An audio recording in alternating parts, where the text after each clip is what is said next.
Lunch করছো? লিট্টি তুমি একই প্রশ্ন করো। এগুলা অপ্রয়োজনীয় প্রশ্ন কিন্তু আমার ভালো লাগে না। কোন গুরুত্বপূর্ণ বা প্রয়োজনীয় যদি কোনো কথা থাকে সেটাও কও। আচ্ছা, ঠিক আছে। খাশোগি ইস্যুতে সৌদি আর মার্কিন সম্পর্কের অবনতি হলে আন্তর্জাতিক বাজারে তেলের দাম বৃদ্ধিজনিত কারণে মূল্যস্ফীতি ঘটলে এদেশের মধ্যবিত্ত শ্রেণীর ওপর যে নেতিবাচক প্রভাব পড়বে তা মোকাবেলার জন্য রাষ্ট্রায়ত্ত ব্যাংকগুলি কি কি পদক্ষেপ গ্রহণ করতে পারে বলে তুমি মনে করো? তাই বলে ইনকা গুরুত্বপূর্ণ কথা কবা? আগের তো ভালো আসলো। আমি লাঞ্চ করছি, তুমিও খাই লাও। কালকে যখন আমি অফিসে আসনো দুপুরবেলা আমার বউ আমাকে ফোন করে কি করছে জানিস? আচ্ছা, তোর বইয়ের কথা না এনে পরে কোস, আমার মামার গপ্পটা শোন। আসলে সুবিধাবাদী মানুষ যে ইনকা হয়, আমার মামার গপ্প শুনলে বুঝতে পারবো। কালকে হচ্ছে কি আমার মামার সাথে দেখা। আমি আমার মামা করছি, মামা আমি আমার বাড়িতে না একটা কাঁঠাল গাছ লাগাসনো। তো মামা করছে, হ্যাঁ ভালো কাম করছিস তো, বসে থাকার থেকে কাঁঠাল গাছ লাগানো অনেক ভালো, সেই কাম করছিস তুই, ভালো কথা। তারপর আমি এখন করছি, মামা ওই কাঁঠাল গাছ কাঁঠাল ধরছিল।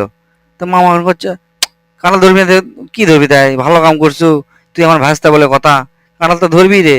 আমি তো এলা উত্তর শুনে তো বেকুব সাজে যাচ্ছি। তারপর মামা কয়, মামা আমি তোরা বাজারত বেচবার গেছো কাঁঠাল, তে করছে কি, বেচতে তো যাবোই, বেচতে যাবো না, অত বড় কাঁঠাল কি খাওয়া সম্ভব, ঠিক কাম করছো। তারপর মামা কেমন করছে, মামা এই কাঁঠাল বেচার সময় একটা পুলিশ আসছে বাজারত, আসে আমার কাঁঠালের দাম জিজ্ঞেস করছে। তো এখন মামা এখন করছে, লে পুলিশ কি বাজার করে না, অবশ্যই দাম জিজ্ঞেস করবি, এটা তো স্বাভাবিক একটা ব্যাপার।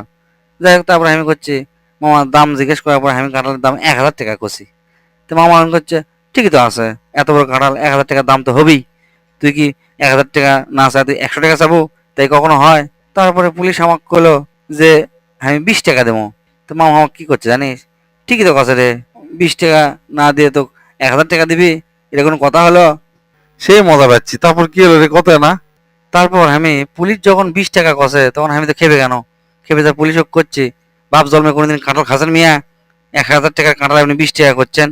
এই কথা শুনে মামা আমাকে করছে, তুই ঠিকই করছো, তুই আমার ভ্যাস্তা লয়, পুলিশ হোক থেকে ভয় পাবো কৃষক, আসলে পুলিশ বেকুব নাকি, 1,000 টাকা জিনিস কোনোদিন 20 টাকা কয়? তারপর আমি করছি, মামা ওই পুলিশ এই কথা শুনে আমার কান সারা চড় মানে আমার কানের খোল সব লড়ে দিছে। মামা কি করছে জানিস, মামা করছে, ভালোই করছে তো, পুলিশের সাথে বেদবি করবো আর পুলিশ তো চুমা খাবি, আর বেশি কিছু করেনি, এটাই তো ভালো। আমি মামার এল্লা কথা শুনিচ্ছি আর সুতনা সাথে যাচ্ছি, বুঝছো? থামিস না, তারপর কি হচ্ছে সেটা ক। তারপর আমি কোনো, মামা পুলিশ তো আমাকে থানাত লিয়ে চলে গেছিল। তো মামা এখন করছে, পুলিশ তো তোকে থানাত লিয়ে যাবি, পুলিশ কি তোকে শ্বশুরবাড়িতে লিয়ে যাবি, যে ব্যবহার করছো আর বেশি কিছু করেনি, এটাই তো ভাগ্য। যাই হোক, তারপর আমি কোনো, মামা পরে ওসি আসে আমাকে ছাড়ে দিছে। তারপর মামা আমাকে করছে কি জানিস, করছে, ওসি তো তোকে ছাড়ে দিবি, তুই কার ভাগ না সেটা দেখা লাগবি না। আমি এই কথা শুনে ফ্লাট লাগে পড়ে গেছি, বুঝছো?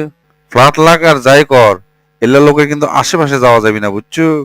এরা করবি কি জানিস, চোরক কবি চুরি কর, আর বাড়ি এলাকা কবি চোর চুরি করিচ্ছে।